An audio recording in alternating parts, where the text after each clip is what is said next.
मोकू कहाँ ढूंढे रे बंदे, मैं तो तेरे पास में।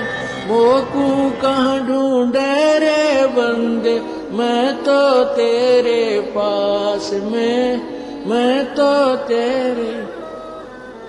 कबीर दास जी बहुत महान संत हुए, है ना, परंतु वो भगवान है। अब आप मेरी बात सुनो, मैं कैसे आपको प्रूव करता हूँ, ठीक है।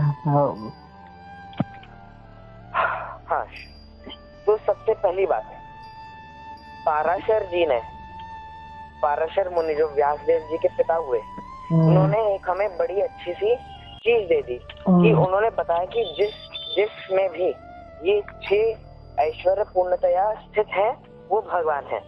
जैसे होता है ना, मैथ होता है, जैसे क्वालिटीज, जैसे नींबू की क्वालिटी है खट्टा होना, है ना, उससे रस निकलता है ना, वो नींबू है। वैसे भगवान के जो 6 ऐश्वर्य पूर्ण है जिसमें, वो भगवान है। तो सबसे पहले हम देखते हैं कि क्या कृष्ण में ये 6 ऐश्वर्य पूर्णतया है। तो मैं पहले 6 ऐश्वर्य बता देता हूँ आपको।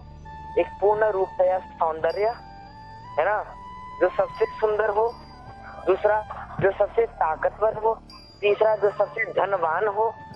चौथा, जो सबसे ज्यादा ज्ञानी हो। और पांचवा, जो सबसे बड़ा त्यागी हो।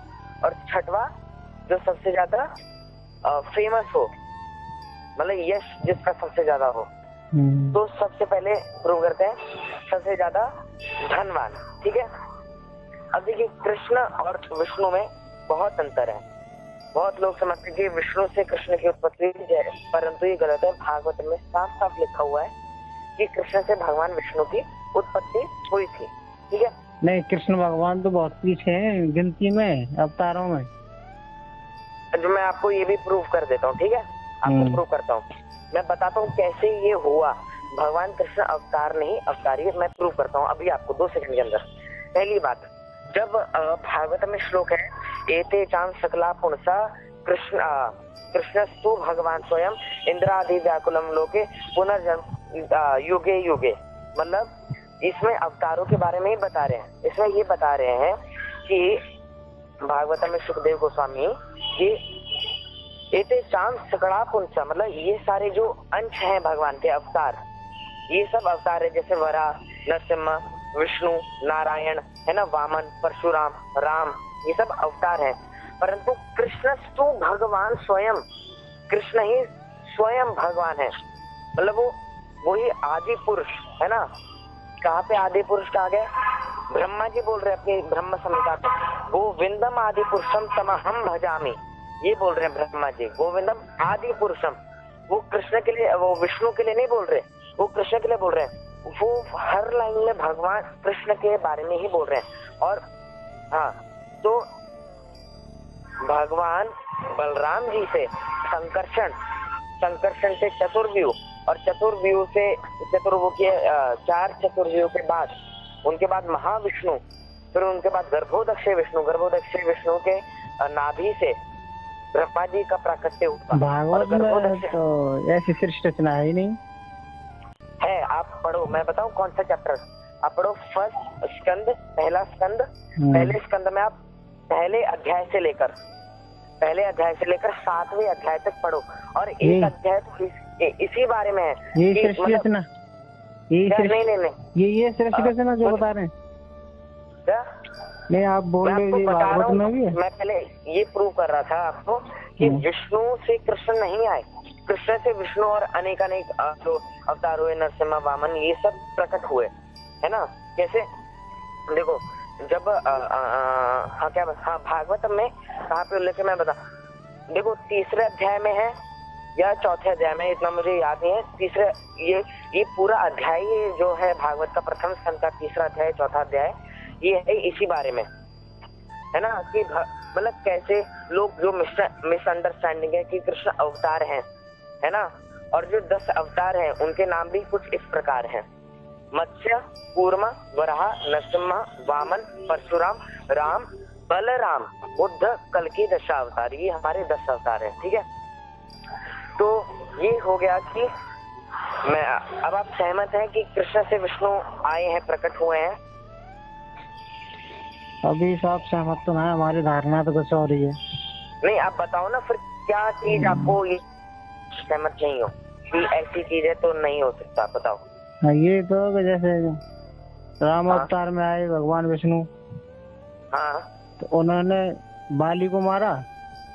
हाँ द्वापर में भगवान श्री कृष्ण आए, उनका बदला वहाँ भीलों ने आप एक उनके बात बताओ, पद में पैर लगाया। एक मिनट, क्या भगवान कृष्ण का वध हो सकता है? वो भगवान है, उनका वध हो सकता? उन्होंने नहीं, अपनी देखो, लीला, हाँ, वही तो। एक मिनट मेरी बात सुनिए। कभी आप ये गलत शब्द का उपयोग है कि वध हुआ। भगवान कृष्ण ने अपनी लीलाएं अंत करने के लिए कि मतलब जिस कार्य के लिए आए थे वो सब हो गया, तो अब वापस जाने के लिए, जैसे राम जी कैसे सरयू में जाके गए है ना, माता जानकी ने वो बहाना उठाया है ना कि मतलब मेरे ऊपर इतना लांछन हुआ, वरना माता सीता पर कोई लांछन हो सकता है? वो इतनी पतिव्रता है। तो आप ये शब्द का उपयोग मत करिए। अब आगे आप बोलिए। हाँ, वही तो मैं कह रहा हूँ, इस तरह की लीला की थी, उन्होंने शरीर छोड़ा था। अच्छा, आप तो कह रहा हूँ वहाँ पर समझ गया, आपका पॉइंट समझ गया और कि भी कई पॉइंट है। राम जी ने बाली को मारा, तो और जो जरा था उसने भगवान के पैर में तीर मारा। हाँ, तो मतलब ये दोनों सेम क्यों नहीं? अब मैं आपको बताता हूँ। देखिए, भगवान के जो रूप है, भगवान के जो अनेकानेक अवतार हैं, वो उनसे डिफरेंट नहीं, मतलब उनसे अलग नहीं है, परंतु वो आदि भगवान नहीं है। समझ रहे मेरी बात को? मैं आपको समझाता हूँ। देखो, ब्रह्मा जी बहुत बड़ा अच्छा सा चीज बताते हैं। दूध होता है, दूध से हम ना दही निकाल सकते हैं, है ना? दूध से हम दही निकाल सकते हैं, परंतु दही से वापस दूध नहीं बन सकता। दही से वापस दूध नहीं बन सकता। हाँ, वर्तमान में तो नहीं है ऐसा, है ना? क्षीरम यथा, ब्रह्मा जी बता रहे, क्षीरम यथा तदि विकार विशेष योगा संजायते नहीं ततः पृथगस्ते, तो यह संभूतम अपि ततः समुपैत्यकार गोविंदम आदि पुरुषम तमहम भजामि। कि दूध से दही बन सकती है, और दही में बहुत सारी जो गुण है, जो दही में जो गुण है बहुत सारे, वो सब दूध के ही द्वारा, जैसे उसका श्वेत होना है ना, वो जो भी इतने सारे गुण हैं वो सब दूध के हैं। तो वैसे ही भगवान से सब अवतार निकले हैं। तो भगवान और अवतार और अनेकानेक अवतार अपने आप से प्रकट कर सकते हैं, परंतु ये जो है अवतार हैं, जो भगवान के अंश हैं, है ना, या पूर्ण अवतार हैं, या स्वयं है ना, वसुदेव, ये सब भगवान को प्रकट नहीं कर सकते। समझ रहे कि एक मोमबत्ती है, मोमबत्ती ने दूसरी मोमबत्तियों को जलाया, अब सब में समानता है, पर जो दूसरी मोमबत्ती है जिनको जलाया गया है, वो वापस उस मोमबत्ती को तो नहीं जला सकते ना, क्योंकि वो तो पहले से, उनसे भी पहले से जल रही है। तो ऐसे ही भगवान ने ये दिखाने के लिए कि भगवान राम भी मेरी ही अवतार है, ये दर्शाने के लिए भी ऐसा किया, है ना। एक प्रूफ मिल गया कि हाँ, ये राम, मतलब जिनको हम पूज रहे हैं ये एक ही है, और एक में से वो अनेकानेक अवतार निकले हुए हैं। अवतार क्यों निकले हुए हैं? इसलिए क्योंकि लोगों का जो रूप देखने का, जैसे किसी को कोई पसंद है, क्यों किसी को, अब प्रहलाद महाराज है, प्रहलाद महाराज को नरसिंहदेव का रूप भाता है, अब यशोदा माता वही देखेंगी तो डर जाएंगी, उनको अपना कृष्ण, छोटा सा कृष्ण प्रिय है ना, किसी को राम जी का रूप। इसलिए भगवान ने अनेकानेक अवतार किए हैं, वरना भगवान को जरूरत नहीं अवतार, ताकि हमको थोड़ी सद्बुद्धि आए, हम जब भगवान की लीलाओं के बारे में लिखा जाएगा तो हम पढ़ पाए। ठीक है, अब आप सहमत हैं कि नहीं? चलो, जैसे ये सही है। ठीक है, चलो मैं आगे 6 ऐश्वर्य का बताता हूँ जो पाराशर मुनि ने दिया। ठीक है, सबसे पहला, सबसे धनवान। अब धनवान, जो हम जानते हैं धन की देवी माता लक्ष्मी है, धन की देवी माता लक्ष्मी है। माता लक्ष्मी भगवान नारायण के चरणों की सेवा करती हैं। भगवान नारायण की अर्धांगनी है, भगवान नारायण के बिना कहीं नहीं जाती। भगवान नारायण का आधिपत्य माता लक्ष्मी पर है। और ब्रह्मा जी क्या बोल रहे हैं ब्रह्म संहिता के दूसरे श्लोक में, सहसेव्यमान सहस्र कोटि लक्ष्मी तसेव्यमान सहस्त्र कोटि लक्ष्मियां, मतलब बहुत हजारों कोटि लक्ष्मियों द्वारा भगवान की सेवा होती है। भगवान, और किसको बोल रहे हैं? भगवान गोविंदम आदि पुरुषम तमामजन। क्या करती है लक्ष्मियां इतनी सारी? ये सारी लक्ष्मियां जो कोटि सहस्त्र लक्ष्मियां, ये गोलोक के अंदर ये प्रवेश नहीं कर पाती, ये वैकुंठ तक है, पर तो गोलोक की में ये सेवा, मतलब रास मंडल में प्रवेश करना चाहती है तो वो भी ये नहीं कर पाती लक्ष्मी। बेल वन में, जो ब्रज का एक वन है 12 महावनों में, बेल वन में आज भी माता लक्ष्मी तपस्या कर रही है ताकि मैं भगवान कृष्ण की लीलाओं में चली जाऊं। अब जो धन की देवी जिसके लिए तरस रही है, उसके पास क्या धन होगा? और दूसरी बात, कैसे धन ज्यादा है? कैसे कि अब नारायण का आधिपत्य है माता लक्ष्मी पर, और नारायण जिससे प्रकट हुए वो स्वयं कृष्ण है, तो ऐसे भगवान कृष्ण सबसे धनवान है। दूसरा मैं आपको बताता हूँ, किसका बताऊं? ताकतवर का, सबसे ज्यादा शक्तिशाली। अब शक्तिशाली के लिए देखो, असुरों को तो बहुतों ने मारा है ना, परंतु हम देखेंगे कि देवताओं से भी शक्तिशाली कैसे हुए भगवान, बताता हूँ, ठीक है। हाँ, सबसे पहली बात, जब भगवान ने गोवर्धन उठाया, आप सुन रहे हैं ना? हाँ, जब भगवान कृष्ण ने गोवर्धन उठाया तब पहली बार इंद्र को उन्होंने हरा दिया, है ना। अब इंद्र को हरा दिया तो इंद्र तो देवताओं का राजा है, जो भी मतलब अग्नि हुआ, वरुण हुआ, वायु हुआ, तो मतलब इंद्र के साथ साथ इन सबकी भी हार हुई। भगवान कृष्ण ने गोवर्धन उठाया, इंद्र ने संवर्तक बादल को भेजा प्रलय करने के लिए, तब भी वो कुछ नहीं कर पाया इंद्र, और लास्ट में उसने माफी मांगी, भगवान का अभिषेक किया। तो इसका मतलब ये है ना कि अब जिस राजा ने घुटने टेक दिए, सेना को तो टेकने ही पड़ेंगे, है ना। तो वैसे ही अब ये जो कर्म देवता है, हम इन सब कर्म देवता बोलते हैं, जो वरुण है, वायु है ना, समुद्र देवता, इंद्र, अग्नि, सूर्य, चंद्रमा, तो ये सब भी हार गए। अब मैं ब्रह्मा जी कैसे हारे? शायद आपको पता, ब्रह्म विमोहन लीला, कि जब ब्रह्मा जी ने भगवान के ग्वाल बाल और बछड़े को उठा के ले गए टेस्ट करने के लिए कि ये भगवान है क्या सच में, या फिर ये नाटक कर रहे हैं, तो फिर जब वो आए, उन्होंने वापस देखा क्या कि वही बच्चे, ये सब इधर है। उन्होंने पीछे मुड़ के देखा, वो इधर भी है, इधर भी है। तो ब्रह्मा जी ने फिर स्तुति की भगवान की बहुत, और ब्रह्मा जी बोलते हैं कि आने वाले समय में शायद ऐसा हो कि वैज्ञानिक धरती पे कितने कण हैं ये गिन पाए या तारे गिन पाए, परंतु आपकी इतने गुण है कि कोई नहीं गिन सकता। ये ब्रह्मा जी, मतलब बहुत लंबी स्तुति है भगवान की। तो ब्रह्मा जी ने भी भगवान के सामने घुटने टेक दिए। अब भगवान शिव के बारे में, जो महादेव हैं, तो जब बाणासुर, मैं लीला आपको शायद पता हो, तब भी पता हो, शॉर्ट में बताता हूँ। बाणासुर एक राक्षस था जिसके पास 1000 हाथ थे। वो बलि महाराज का सबसे बड़ा बेटा था, बलि महाराज का सबसे बड़ा बेटा था। भगवान शिव से वरदान था, है ना, उसको, और भगवान शिव ने ये भी वरदान दिया था, जब भी कभी तुम्हें मेरी जरूरत पड़े युद्ध में तो मैं आऊंगा। बाणासुर बड़ा घमंडी हो गया, उससे कोई मतलब सब हार जाते थे। फिर एक दिन उसकी जो पुत्री थी उषा, उसको स्वप्न आया अनिरुद्ध का। अनिरुद्ध कौन है? भगवान के पोते पुत्र हैं। तो सपना आया तो उनकी मतलब उसने उसको मतलब हृदय चला गया वो अनिरुद्ध पर। तो उसकी जो सखी थी, है ना, चित्रा, वो अपनी मायावी शक्तियों से अनिरुद्ध को लेके आई। फिर इन दोनों में बहुत मतलब प्रेम का विकास हो गया। फिर बाणासुर को पता चला, बाणासुर ने अनिरुद्ध को बांध के रख दिया। 3 महीने हो गए द्वारका में, किसी को कुछ पता नहीं चल रहा।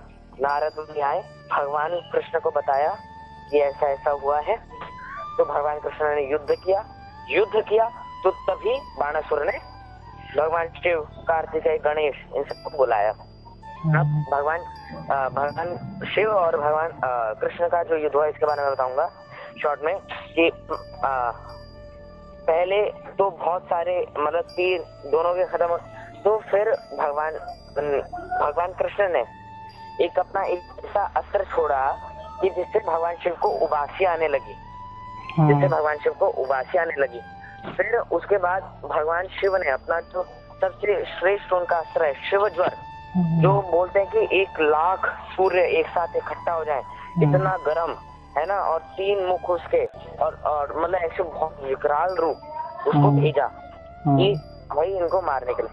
तो भगवान कृष्ण ने नारायण ज्वर, जो जितना वो ठंडा था उससे डबल वो ज्यादा, सॉरी जितना वो गर्म था उससे डबल वो ठंडा था।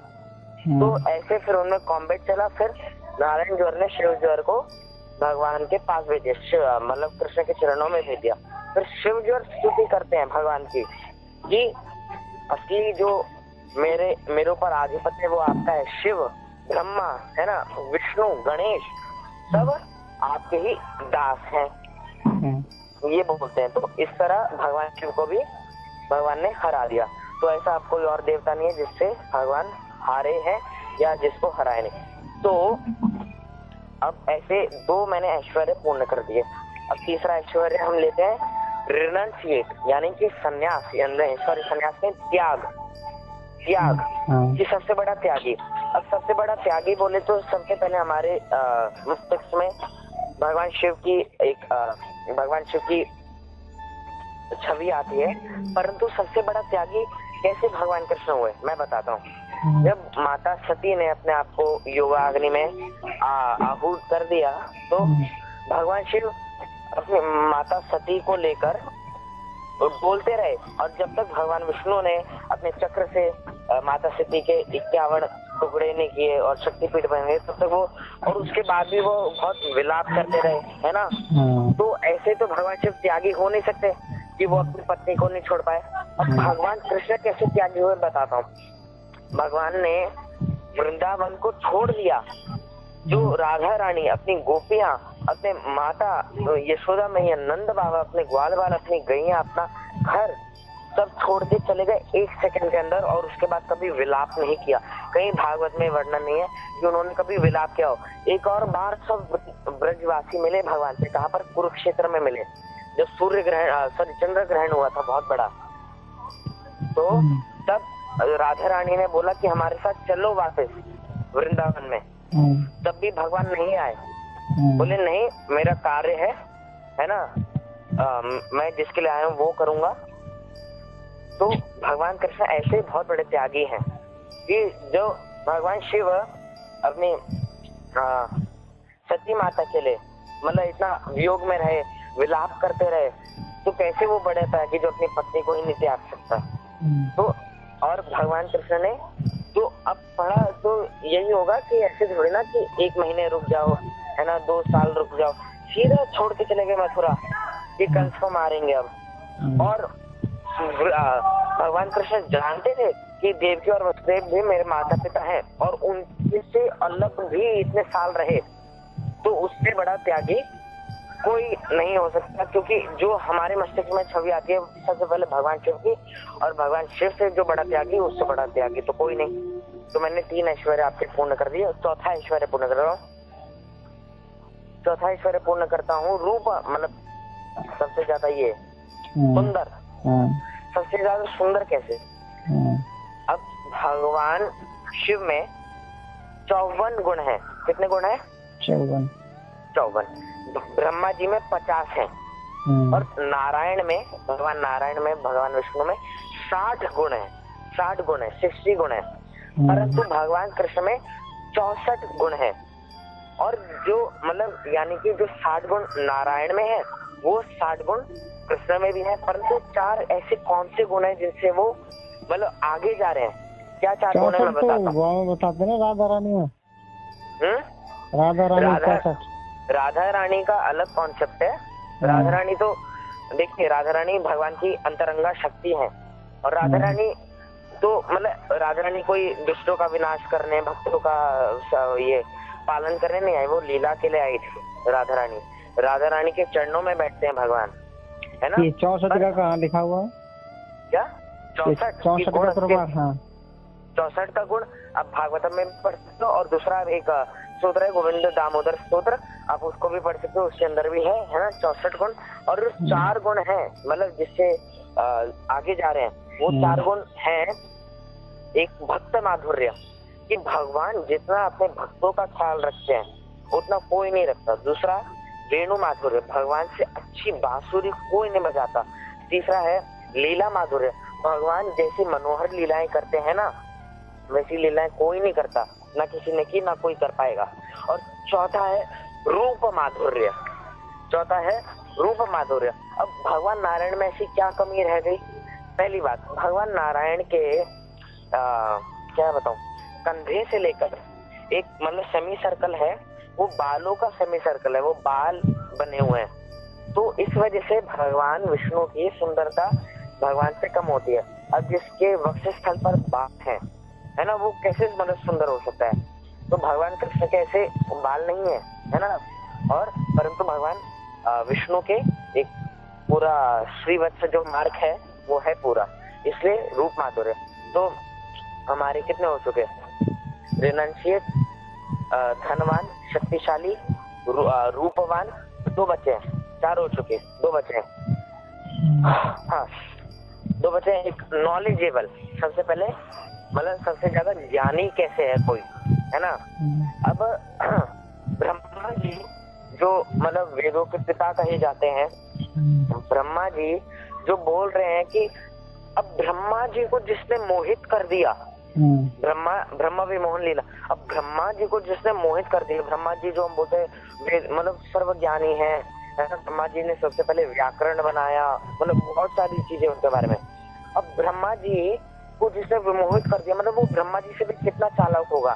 अब ब्रह्मा जी को ज्ञान कहाँ से मिला, ये मैं आपको अभी एकदम सेकंड में प्रूव करता हूँ। भागवतम का जो पहला श्लोक है उसमें क्या बोलते हैं, जन्मादस्य यातोन्वया धीतोरथ 4 देश विद्येश्वरा तेने ब्रह्म हृदय आदि कवये, तेने ब्रह्म हृदय आदि कवये, मतलब आपने ही ब्रह्मा जी के हृदय में जो ज्ञान है वो ट्रांसफर किया, आपसे ही हुआ। तो ब्रह्मा जी तो सबसे पहली मतलब कही जाती है रचना है ना, रचयिता है। अब उनको ज्ञान जब भगवान से मिल रहा है, भागवत में मैंने अभी आपको पुष्टि करी कि तेने ब्रह्म हृदय आदि कवये मुह्यन्ति यत्सुरयाते, है ना। तो ब्रह्मा जी को जिसने ज्ञान दिया, और ब्रह्मा जी से ही सरस्वती माता का प्राकट्य हुआ, तो सरस्वती माता को भी ज्ञान जाहिर सी बात है ब्रह्मा जी से मिला, है ना। ब्रह्मा जी से मिला, ब्रह्मा जी को कहाँ से मिला? भगवान कृष्ण से। तो ऐसे भगवान कृष्ण सबसे ज्यादा ज्ञानी है ना। और छठा जो लास्ट बचा है हमारे पास वो है सबसे ज्यादा यश, सबसे ज्यादा फेमस कौन है? अब फेमस का तो आप देख सकते हो, पहली बात फेमस का आप देखो कि हम अपनी पृथ्वी का देखते हैं पहले बात, ठीक है। हम अपनी पृथ्वी का कैसे देखें? इस्कॉन जो है संस्था श्रील प्रभुपाद जी ने चालू की, है ना, वो भगवान कृष्ण के बारे में। और आज के टाइम में भगवान कृष्ण के, है ना, अनेक देशों में इस्कॉन के आज मतलब कम से कम 800-900 मंदिर हैं टोटल वर्ल्ड वाइड। और वो अपने छोटे मोटे तो है नहीं, बहुत बड़े बड़े विशाल होते हैं, है ना। इतनी बुक्स प्रीचिंग है भगवद गीता की, कीर्तन होते हैं, सेमिनार होते हैं, प्रसादम बटता है इतना सारा, उससे भगवान का मैसेज दिया जाता है। तो हमारी पृथ्वी में ही, अब पृथ्वी में आप ये तो नहीं बोल सकते, अब चलो भारत में बोल सकते, आप कहीं बोल सकते हैं कि कबीरदास जी को जानते हैं भारत में लोग, है ना। कबीरदास जी के तो दोहे भी बहुत लोग नहीं जानते, है ना, तो वो तो फेमस है नहीं इतने जो, है ना। तो भगवान जब दे रहे, मतलब भगवान का इतना यश है वर्ल्ड। अब अभी पृथ्वी का देखते हैं क्योंकि हम दूसरे लोग पर है नहीं, है ना। पृथ्वी जब कृष्ण का इतना यश है ना कि मतलब बहुत सारे जैसे गाने भी बॉलीवुड में उसमें भगवान के बारे में आ जाता है ना, कि मतलब राधा रानी के बारे, कृष्ण के बारे में आ जाता है ना, मैं तेरी राधा, ऐसे कुछ आ जाता है ना, गानों में भी आ जाता है, जिनका कोई लेन देन नहीं भगवान से। अब सोचो भगवान कितने फेमस है, अब उनसे कोई फेमस है हमारी पृथ्वी पर, है ना, कोई नहीं है। मतलब वर्ल्ड वाइड इतने भक्त आते हैं, मैं आपको मतलब लाखों की संख्या, लाखों नहीं करोड़ों की संख्या में आते हैं भक्त। हाँ मैं समझ रहा हूँ बहुत। तो ऐसे 6 ऐश्वर्य मैंने आपको पूर्ण मतलब पुष्टि करा दी कि ये 6 के 6 ऐश्वर्य भगवान कृष्ण में विद्यमान है, और इस थ्योरी के हिसाब से भगवान कृष्ण स्वयं भगवान है। अब आप मुझे ये प्रूव करके दिखाओ कि आप कबीर दास जी, आप कबीर देव उनको ही बोलते हो ना, कबीर दास जी को? सही है। आप कबीर दास जी को ही बोलते हो ना, है ना? है ना? अब आप मुझे ये प्रूव करके दिखाओ कि कबीर दास जी सबसे मतलब ये 6 ऐश्वर्य पूर्ण करके दिखाओ। अब मैं एक ऐश्वर्य तो आपका उनका गिरा सकता हूँ। कैसे? कबीर दास जी पहली बात बहुत बूढ़े दिखते हैं हमें, जो उनकी छवि है, उनकी दाढ़ी है। अब ऐसा कुछ सुंदर होता है क्या? अब आप मुझे ये बता, ये 6 ऐश्वर्य आप मुझे दिखा दो कबीर दास जी में, और सिद्ध कर दो कि देखो हम अपने आप से तो थ्योरी नहीं बना रहे, मैं पाराशर जी के थ्योरी से बता रहा हूँ जो है। तो अब आप बता दो। अब मेरे कुछ क्वेश्चन है, सुनिए, वो जानते हैं। नहीं, पहले आप 1 मिनट, मैंने इसलिए आपको 18 महापुराण है। मैं रुको बताऊंगा। 1 मिनट पहले आप मुझे ये सिद्ध करिए कि कबीर दास जी में ये 6 ऐश्वर्य विद्यमान है। पहले मुझे ये करिए, फिर इसके बाद आप क्वेश्चन पूछते रहिए, मुझे कोई प्रॉब्लम नहीं है। मैं सुनो, बताऊंगा। नहीं तो सही, मैं क्लियर करूंगा मेरे को। 18 महापुराण है। हाँ, तो 18 महापुराणों में कई पुराणों में अलग अलग ऋषि रचना है। और हाँ, ठीक है। तो ये 18 महापुराण ये सत्य है या असत्य है? समझ गया, मैं आपकी बात समझ गया। देखिए, मैंने आपको शायद पहले भी बताया, आपको याद नहीं है।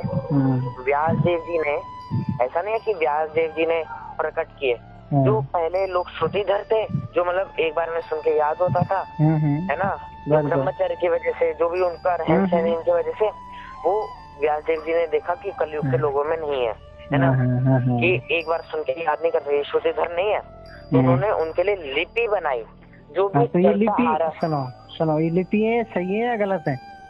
बता रहा हूँ ना मैं, आप मेरी बात तो सुनो पूरी, है ना। तो व्यासदेव जी ने वो लिपि बनाई, परंतु भागवतम है, वो भागवत की उन्होंने लिपि नहीं बनाई, ठीक है, अभी तक। मतलब भागवत की लिपि उन्होंने नहीं बनाई, ठीक है। क्यों नहीं बनाई? अरे सुनिए तो, मेरी बात सुनिए। हम उस पीरियड में जाते हैं, उस युग में जाते हैं कि अभी व्यासदेव ने 4 वेद भी लिख लिए, उपनिषद भी लिख लिए, और ये 17 महापुराण लिख लिए, पर 18वां जो भागवतम है वो नहीं लिखा। अब व्यासदेव जी, आप पढ़ सकते हो कि व्यासदेव जी के बारे में जब नारद मुनि आते व्यासदेव जी के पास, व्यासदेव जी बहुत परेशान, मतलब एक संतुष्ट हो, हाँ, आत्म संतुष्ट, यार मैंने सब लिख दिया और कुछ मिसिंग है। तो नारद मुनि जी, जो व्यासदेव जी के गुरु हैं, वो आते हैं और उनको बतलाते हैं, है ना। भागवतम में आप पढ़ सकते हो, भागवतम में प्रथम स्कंद के नारद जी की, मतलब नारद जी अपनी आत्मकथा भी बताते हैं और उनको मतलब उपदेश भी देते हैं। तो वो ये बोलते हैं कि व्यास, तुमने सब लिख दिया, है ना, जो भी कर्म कांड है, तंत्र है, मंत्र है, यंत्र है ना, देवी देवता है, कर्म देव है ना, प्रजापति, सबके बारे में लिख दिया तुमने। पर तुमने ये सब मार्ग लिखा कि लोगों को क्षणिक सुख मिल पाए, है ना, कि यज्ञ करा दिया, ऐसा यज्ञ करो, ऐसा वो करो तो आपको ये लाभ होगा, ये दान करो इस दिन तो आपको ये लाभ होगा, तो क्षणिक है। पर तुमने जो मतलब महा आनंद है, आनंद की पूर्ति है, जो हमें भगवत प्राप्ति पर होगी, वो तुमने नहीं लिखी। या पढ़ सकते हो किसी पुराण में व्यासदेव जी ने लिखा हो, है ना, कि ये पुराण लिखकर या ये उपनिषद लिखकर या ये शास्त्र लिखकर, मैं ये दावे के साथ कहता हूँ कि इससे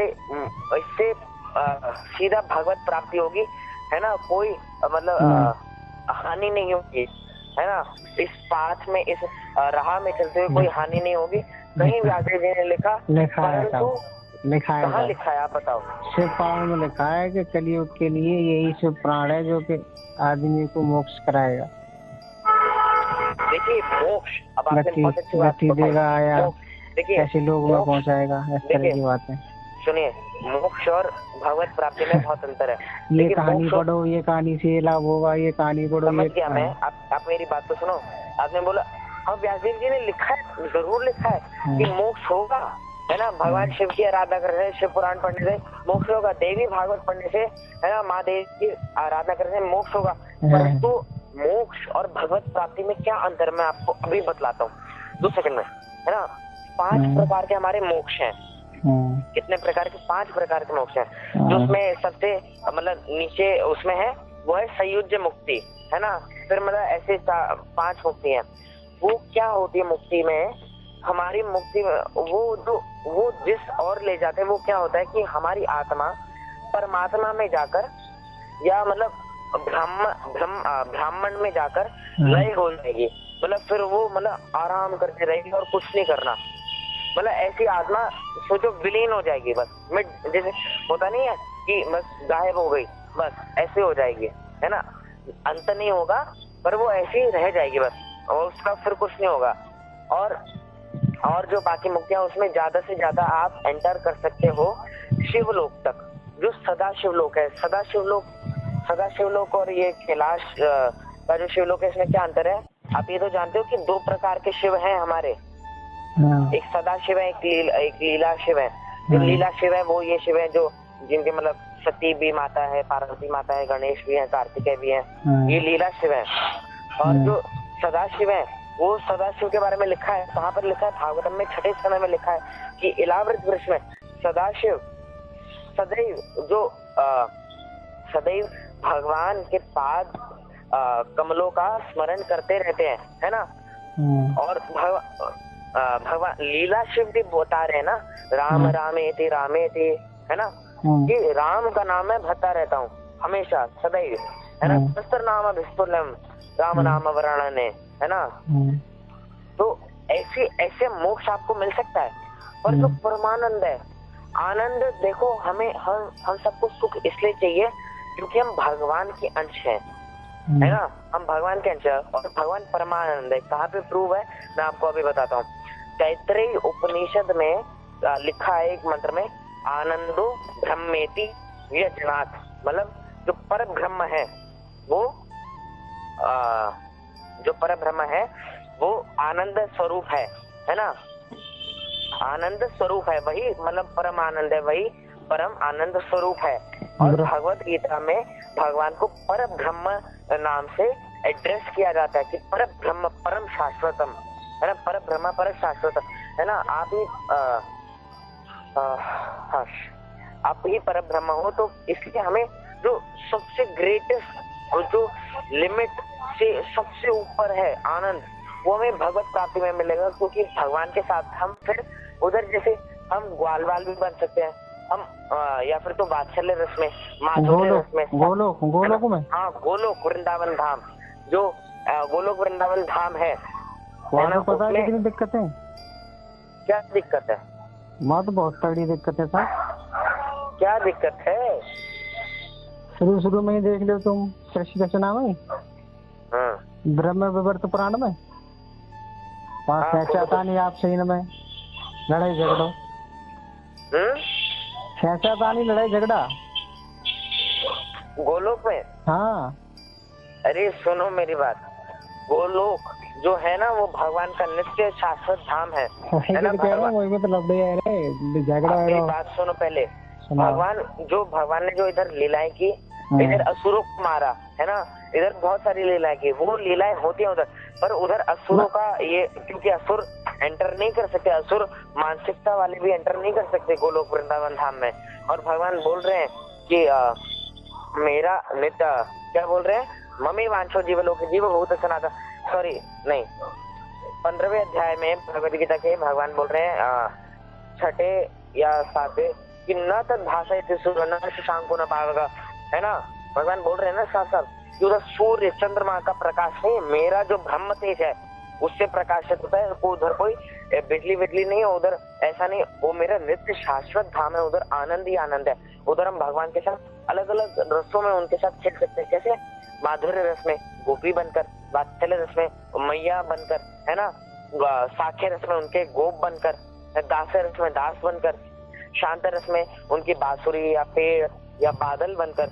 गोलोक में कोई खींचाता नहीं, लड़ाई झगड़ा नहीं होता, सुनो गोलोक कैसे? भगवान का नित्य शाश्वत धाम है और सुनो। उधर ही जाने से परम आनंद की अनुभूति, परमानंद की प्राप्ति सुनो। होगी, क्योंकि उधर ही पर ब्रह्म है और पर ब्रह्म ही आनंदो ब्रह्मेति व्यजना। ठीक है, सुनो सुनो सतोश्री, हाँ जब कोई सृष्टि रचना हुई थी, राधा रानी को भगवान कृष्ण ने श्राप दिया कि तू अच्छा। कभी माँ नहीं बन सकती। ये कहाँ कौन बताता है आपको? ब्रह्म वैवर्त पुराण में पढ़ लो। आपने खुद पढ़ा है ब्रह्म वैवर्त पुराण? जी बिल्कुल। अब क्या बात कर रहे हो? और सुनो, अच्छा बोलो आप। फिर श्री धामा ने शराब दियो, भगवान कृष्ण और राधा है, वो राधा रानी है कि एक जन्म तुम्हारा भी होगा। एक सेकंड, आप ये गोलोक धाम में क्या है जी? आप ये राधा कृष्ण देखते हो क्या? नहीं, मैं ब्रह्मवर्त पुराण सीरियल आता है। मैं सीरियल नहीं देखता, मैं टीवी नहीं देखता। मैं कहाँ से मिला ये ब्रह्म वैवर्त पुराण? यहाँ पर रखा हुआ है हमारे गांव में। गांव में रखा? अरे ब्रह्म, पहली बात तो ऐसे पुराण मिला, ब्रह्म वैवर्त पुराण, भविष्य पुराण, ये तो बहुत कठिन की बात होती है, क्योंकि गीता प्रेस मतलब बहुत कम इनकी कॉपियां, आपको कैसे मिल गया? नहीं, गीता प्रेस का है, हमारे बुजुर्ग है ना, बहुत तो बूढ़े बुजुर्ग हैं, उनके पास ब्रह्म वैवर्त पुराण। हाँ, इसमें वही है, नर नारायण जो है ना, वो आपसे वार्तालाप कर रहे हो, गोलोक धाम की व्यवस्था वहाँ बता रहे हैं वो। समझ गया मैं, वही तो पता चला था गोलोक धाम, हमें तो पता भी नहीं था गोलोक धाम भी है कहीं।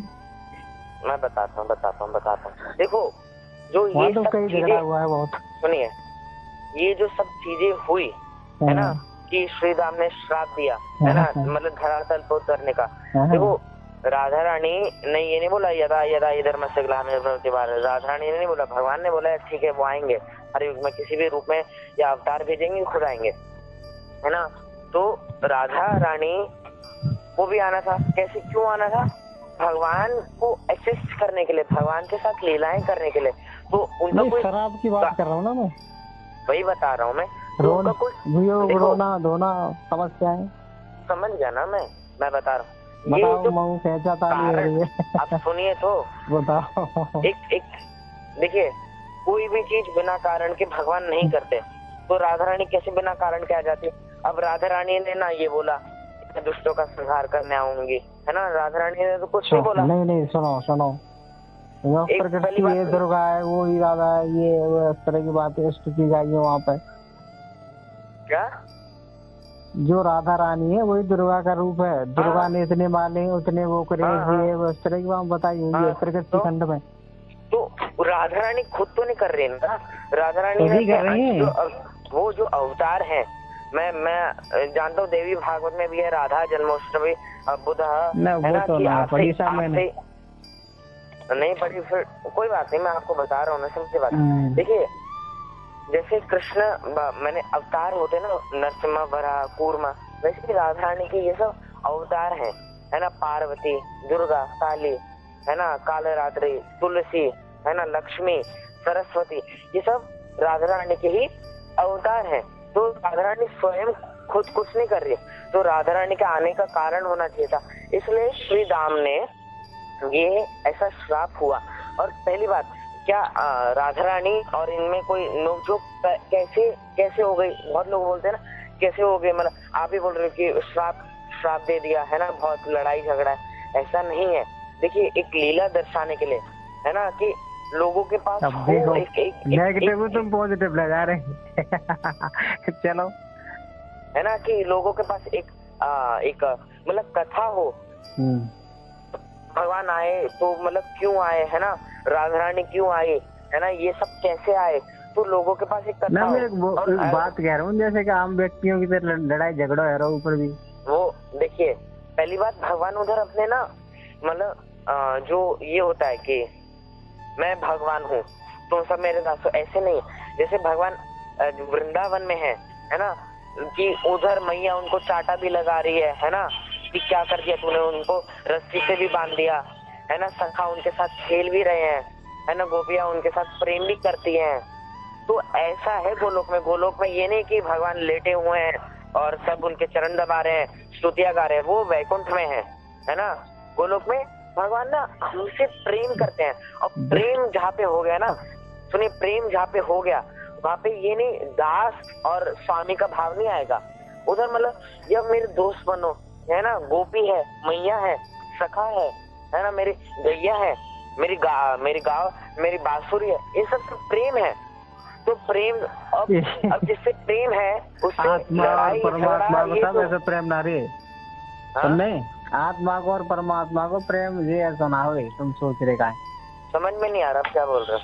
नहीं नहीं हो मैं रहा बोल हूँ, रहा जो था। आत्मा है ना वो परमात्मा है, हाँ और उनका प्रेम इस तरह नहीं होता, ना तो ये राजस में आ रहा हो, ना तामस में आ रहा हो, ना सात्विक में आ रहा हो। वही बात है मैं ये आपने बहुत अच्छा पॉइंट छेड़ा, पता है कि सात्विक में भी नहीं है, रजोगुण में भी नहीं है, तमोगुण में ये विशुद्ध सत्व गुण है। ये सत्व गुण गलत है पहले मेरी बात सुनो। देखो भगवान के ये जो 3 प्रकृति के गुण है ये भगवान के द्वारा ही निर्मित है, परंतु तब भी भगवान इनसे आधी नहीं है। ये अगर मैंने कुछ रोबोट बनाया तो मैं रोबोट को चलाऊंगा, रोबोट मुझे नहीं चलाएगा। रिमोट मेरे पास है, रोबोट के पास है, जो मैं चलूंगा, है ना, ये बात है।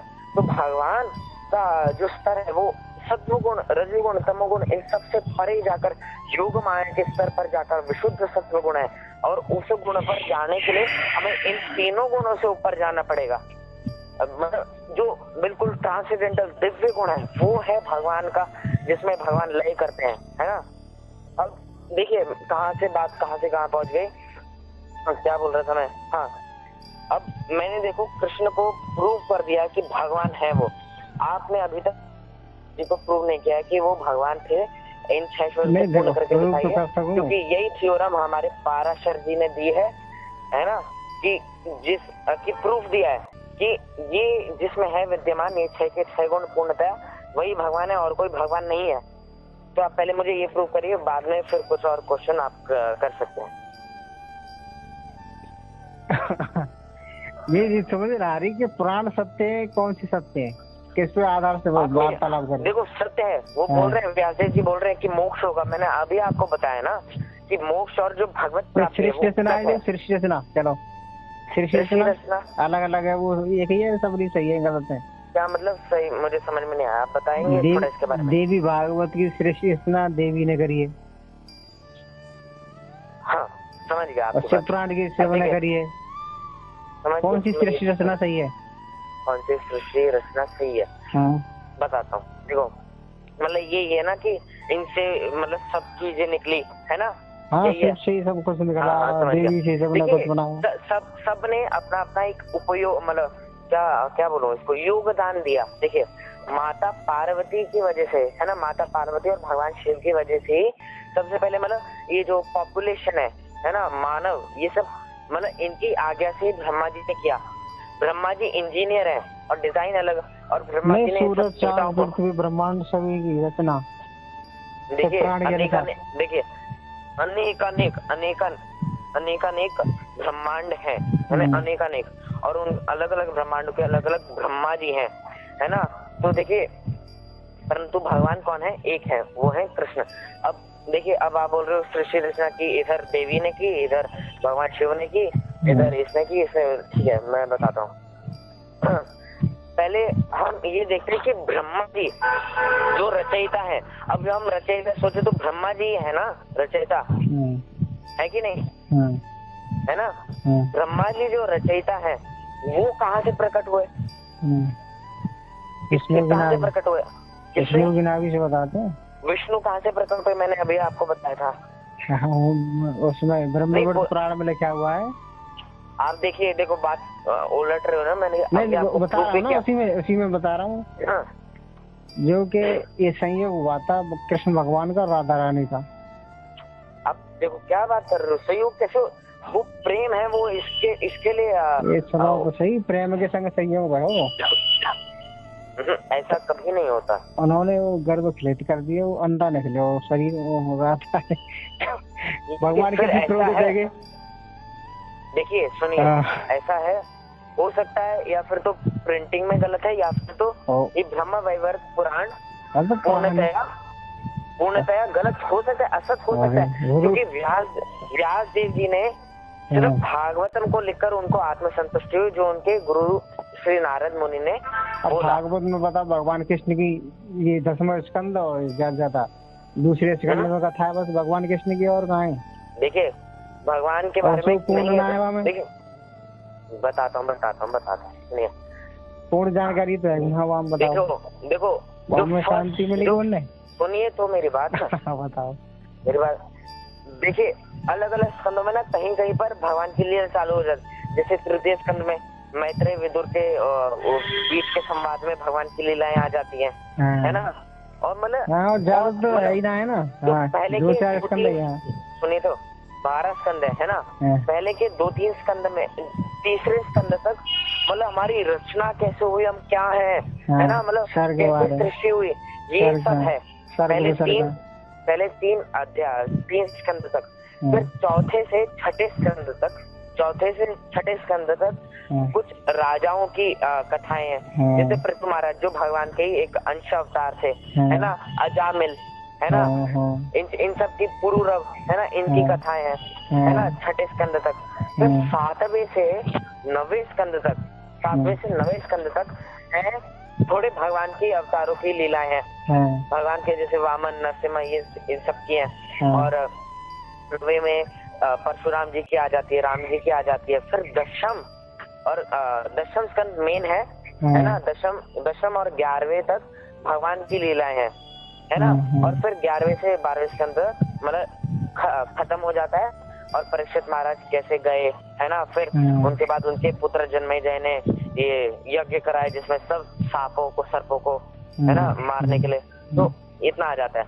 अब क्यों ऐसा किया, क्यों सिर्फ कृष्ण के बारे में इसलिए नहीं बताया, इसलिए ऐसा किया क्योंकि परीक्षित महाराज ने पूर्ण ज्ञान चाहा था कि मुझे कौन सब कुछ बतलाकर।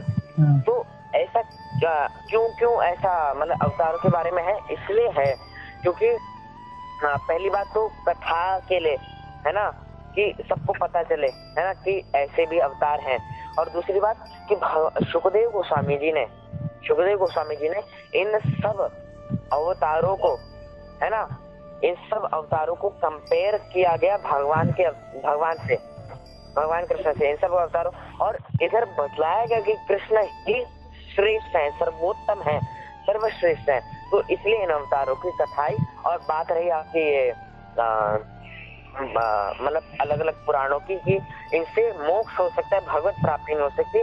मोक्ष बताया एक संयोज मुक्ति होती है जिसके अंदर हमारी आत्मा लय कर जाती है ना, जो ब्रह्म ज्योति है उसमें लय कर जाती है। फिर उसका कुछ कार्य नहीं होता, बस ऐसे लय होती है, मतलब समझो लेटी रहती है, सो जाती है वो हमेशा के लिए, ऐसा होता है। और बात रही ये आपकी कि गोलोक में झगड़ा होता है ये वो, तो पहली बात गोलोक में भगवान अपने आप की भगवत्ता नहीं दिखाते कि मैं भगवान हूँ, मेरी पूजा करो।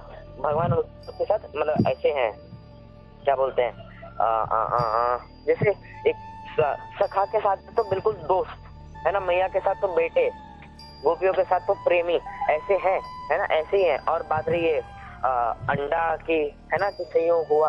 पहली बात तो राधा और श्याम सुंदर में, राधा रानी और श्याम सुंदर में कभी भी ऐसा संयोग हो नहीं सकता। गलत लिखा होगा उधर, कुछ किसी की भी गलती हो सकती है ना। देखिए गलत कैसे लिखा होगा, क्योंकि सुखदेव गोस्वामी ने पहली बात जो एक मिसकंसेप्शन है कि भागवत में राधा रानी का नाम नहीं आया है, दशम स्कंद में आया है। क्या नहीं कोई लीला ना कोई प्रसंग ना घोषु ना कथा राधा रानी। राधा नाम नहीं पढ़ा आपने? अरे पढ़ना चाहिए, मैं बताता हूँ। अनया राधिता नम भगवान हरिश्वर, तो इसमें राधा रानी का नाम है। एक मैं अभी आपको नंबर बताता हूँ। 7वां स्कंद है ना, 7वां स्कंद 14वां अध्याय 22वां श्लोक, इसमें लास्ट में राधा रानी का नाम आता है। राधा तो मतलब ऐसे बिल्कुल स्पष्ट आता है, राधा लिखा हुआ। और एक और बात, और ये बात रही संयोग की। देखिए राधा और श्याम सुंदर के अंदर जो प्रेम है ना, एक दूसरे के लिए, वो ऐसा प्रेम नहीं है कि मतलब हम शादी करेंगे फिर मतलब बच्चा होगा उसको पालेंगे ऐसे रहेंगे हैप्पी फैमिली, ऐसे नहीं है। नहीं है जी, बिल्कुल है। क्या ऐसा क्यों ना है? बिल्कुल है। मेरी बात सुनिए ना, पहले मेरी पूरी बात सुन लो आप, है ना। हाँ पहली बात कि राधा रानी भगवान की अंतरंगा शक्ति है। क्या है? अंतरंगा शक्ति है भगवान की। और वो स्त्रीलिंग है ना? हाँ प्रकृति उन्हें कहते हैं। हाँ, अब प्रकृति देखो भी गीता में देख लो, स्पष्ट है। जो मया दक्षिण प्रकृति, हाँ, प्रकृति योनि है और मैं बीज स्थापित करने वाला हूँ, पुरुष हूँ। बताइए कितनी ओहो। बढ़िया बात है। देखिए गलत कह रहा हूँ? बताओ।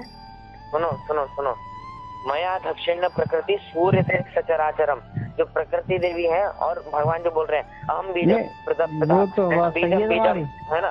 सुनिए मेरी बात सुन लो। वो तो अलग कि चीज है। मैं सबका बीज हूँ, मतलब सब अहम बीजम प्रदप्ता। तो इसका मतलब ये नहीं कि सहयोग से ही एक वो अलग है। उत्पत्ति हो सकती है। ब्रह्मा जी ने जो, सुनिए मेरी बात, ब्रह्मा जी ने जो चतुर्कुमार जो उत्पन्न किए वो थोड़े ना सहयोग से किए, वो मानस रूप से किए, है ना? और ये जो भगवान रुद्र, ये ब्रह्मा जी के ये आईब्रोज के बीच में से क्रोध की वजह से निकले। सरस्वती माता सहयोग से उत्पन्न हुई और भगवान विष्णु के कमल नाभि से ये तो जो कमल निकला जिससे ब्रह्मा जी उत्पन्न हुए, वो सहयोग से नहीं हुए। तो जरूरी नहीं है कि हर चीज सहयोग से हो। अब भगवान अब सब प्रकट हो रहा है। हम है कि जो सहयोग करके ही एक बालक एक उत्पत्ति कर सकते हैं संतान की। गीता में स्पष्ट लिखी है, गीता में ये लिखा है, गीता में भगवान ने ये लिखा है कि मैं सहयोग से उत्पन्न करता हूँ। हाँ, बता तो रहा हूँ, ये प्रकृति है, सब भूतानी की जी है योनि। मैं उसमें बीज स्थापित करने वाला पिता हूँ। ये सभी से ये सब बना हुआ है, ऐसा बताया। देखिए अभी मैंने आपको वापस बताया। अब चलो सुनो, एक और सुन लो। हाँ बोलो। 108 रानी की पटरानी हुई। पटरानियां थी, इनके 10 पुत्र थे, है ना? हाँ बताओ, एक एक पुत्री। देखिए ये जो वही बात है। देखो कितनी तगड़ी लीला है नहीं। आप मेरी बातें सुन रहे है ना? सुनिए आप ये जो बात में राजेश है ना, कौन सा भगवान की लीला है, राजेश है।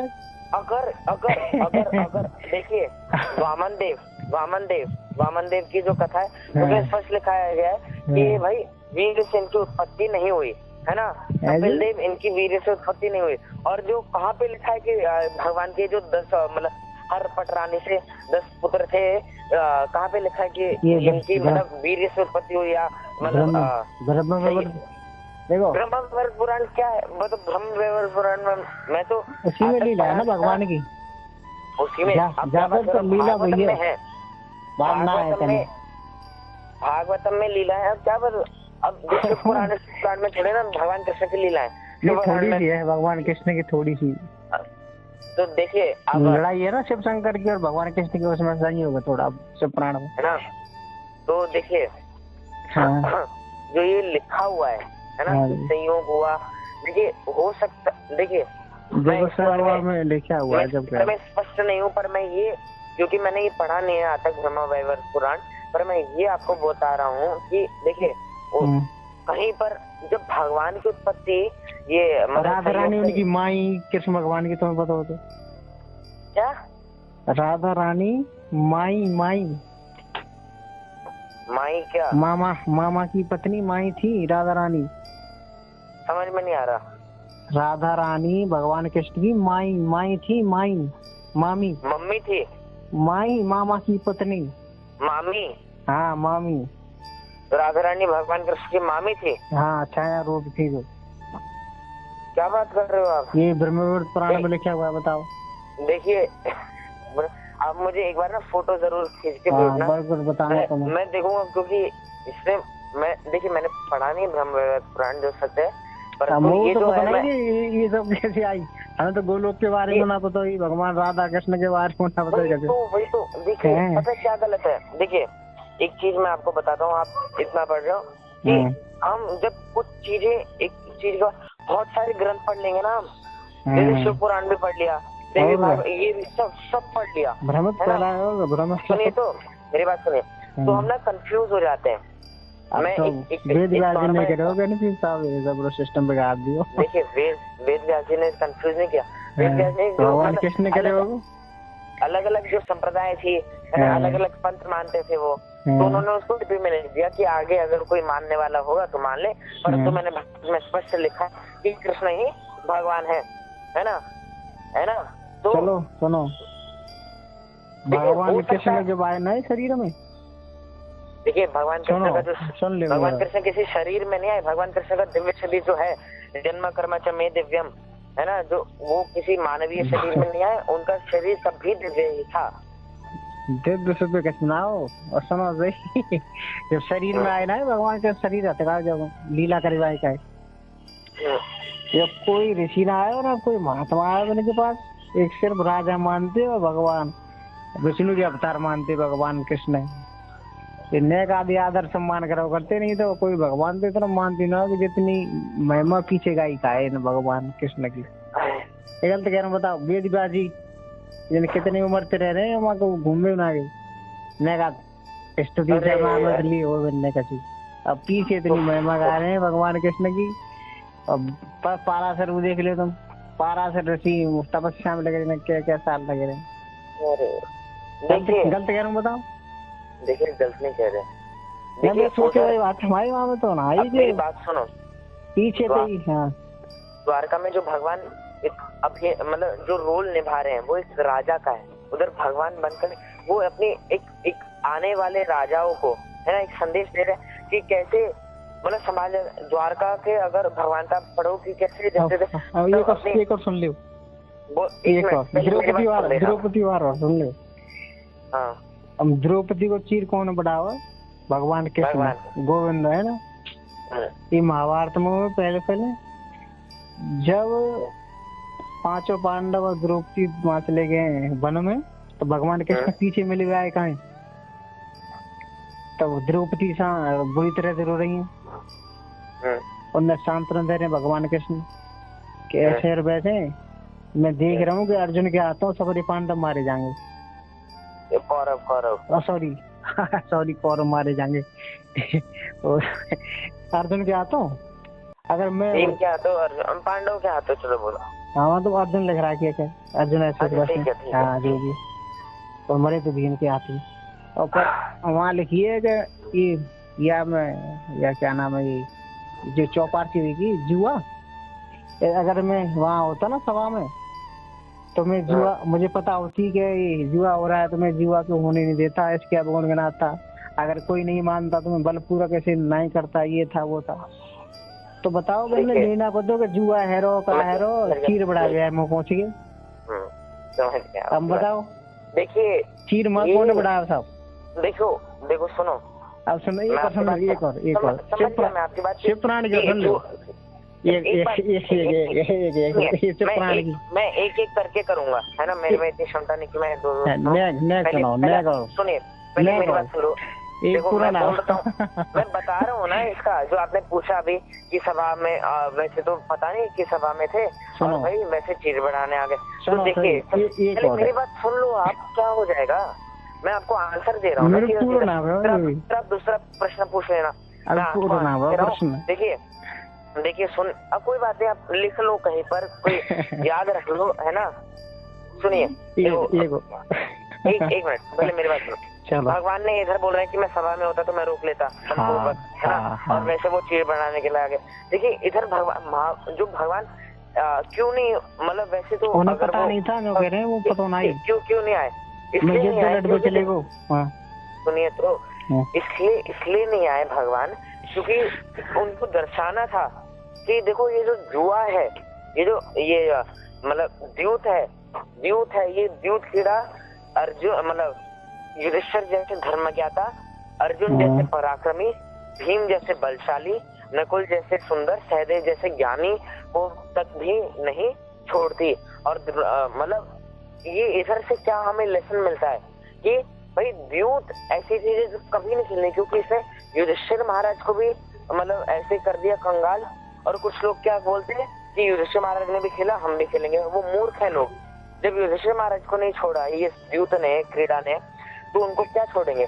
तो परंतु जब बात इतनी हो गई कि मतलब द्रौपदी का वस्त्र हरण, जो कि फिर अगर द्रौपदी का वस्त्र हरण होने देते भगवान, तो मतलब क्या सीख में, मतलब बहुत मतलब पहली बात तो अपमान होता स्त्री जाति का, और ये मान लिया जाता कि भाई कोई भी स्त्री जाति का अपमान नहीं, मतलब मान नहीं रखता, सब अपमान करते हैं। और आज के युग में कोई भी स्त्री मतलब पुरुष जाति से मतलब द्वेष करती है, परंतु तब भगवान ने द्रौपदी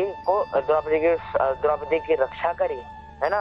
जब द्रौपदी ने हाथ खड़े कर दिए कि मैं तो अब आपके मतलब समर्पण में हूँ, तब भगवान ने द्रौपदी का चीर बढ़ाया। और इसलिए नहीं थे, इसलिए उन्होंने रोकी नहीं द्यूत क्रीड़ा, क्योंकि वो ये दर्शाना चाहते थे आगे वाले लोगों को कि भाई द्यूत क्रीड़ा ने युधिष्ठिर पंचों पांडवों को नहीं छोड़ा, तो इसलिए आगे कभी भी द्यूत नहीं करना, ये हुआ था। नहीं सुनो, वो तो बात सही है। अब गुनगुनाए बहुत वहाँ ऐसे और वैसे, मैं जो कह रहा हूँ जो कह रहा हूँ वो पता ही ना है कि वो एरो है, जुआ एरो है। भगवान ने किसी जो कह रहा हूँ वो पता होती थी एरो के, तो वो पता ही ना है। समझ वरना पता ही ना है। बताओ, भगवान अभिनय कर रहे हैं ना, भगवान किस लिए आए इधर? भगवान अपने पॉजिटिव देखे तो अपनो। तो हम ऐसे ही हैं। चलो छोड़ो, आगे चलो। शिव पुराण में पता क्या है? क्या है शिव पुराण में? ऐसे है कि वो है, क्या नाम है वो संहिता है, क्या नाम तुम्हारा, दुर्वासा संहिता है कुछ ऐसा ही है। दुर्वासा जो खंड चलता है, नहीं दुर्वासा वो चलता ना 12 संहिता वहाँ में, तो दुर्वासा को संहिता चलता है ऐसे कुछ हुआ है। दुर्वासा की कथा हम है, तो वहाँ में ये है कि दुर्वासा अंधे थे, एक लीला की थी, लीला में वर्णन किया उनको उपमन्यु। अब उसके बारे में तो नहीं बोल रहे, कोई एक था उपमन्यु था, एक था ना, है ना। अच्छा चलो ठीक है, आप बोलो। उन्होंने द्रौपदी ने वो चीर दी थी उन्हें, तो उन्हें आशीर्वाद में ये कहा था कि तुम्हारी ये चीर के कारण बहुत तुम्हारा आशीर्वाद दिए, वो इस तरह की जैसी थी, तो उस कारण से उसके फलीभूत वो क्या नाम है चीर उनका बड़ा था। पर जो लोक मान्य है, वो तो यही है ना कि भगवान ने चीज उड़ाया। कहीं महाभारत, कबीर साहब देखिए फिर सुनिए, महाभारत में क्यों फिर उल्लेख नहीं किया द्रौपदी ने या फिर किसी ने भी, व्यासदेव जी ने, कि नहीं भाई दुर्वासा जी की कृपा थी, दुर्वासा जी को ऐसे हुआ, क्यों ऐसी कथा नहीं है? क्यों फिर बोला गया कि कृष्ण ने मतलब कृष्ण ने चीर उड़ाया? या फिर तो भाई ये सब मूर्ख है, आप सही हो। कबीर साहब क्या बात, आपको तो क्या कह रहे हैं? अच्छा कबीर दास जी के बारे में बात आ गई। नहीं, देखो